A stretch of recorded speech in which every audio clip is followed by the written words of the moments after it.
Let's dive into the fascinating world of camber angles. Imagine you're driving your car and you want the best cornering performance. Camber angle is the key here. It's the angle of your wheels in relation to the road surface. Sounds simple, right? But what happens if this angle isn't precisely set? Well, that's when our pain points enter.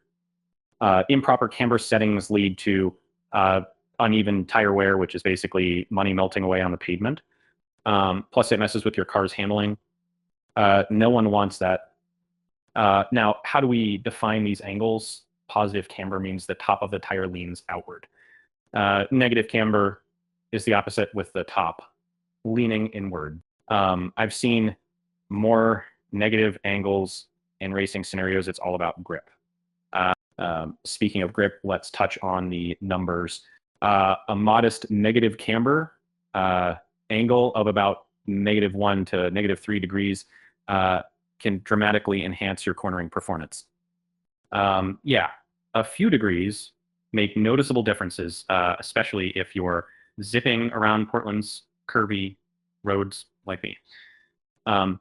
But there's a pro tip here. Adjusting camber isn't a one-size-fits-all deal. A racing setup might not suit you if you're just commuting. If you're unsure, consult a trusted alignment specialist. They'll set you up right and save some headaches. Let's look at step-by-step camber adjustment. The essential tools: a good alignment machine and a Tresky mechanic. Step 1, loosen the bolts holding the strut to the wheel hub. Step 2, adjust the camber angle using a camber gauge. Simple, but precision is crucial. Step 3, once you've found that sweet spot, tighten everything back up. Don't forget to double check the measurements. And this process might sound tedious, but believe me, it's worth every minute to avoid those uneven tire wear nightmares. And then there's the ever-present challenge of balancing comfort with performance.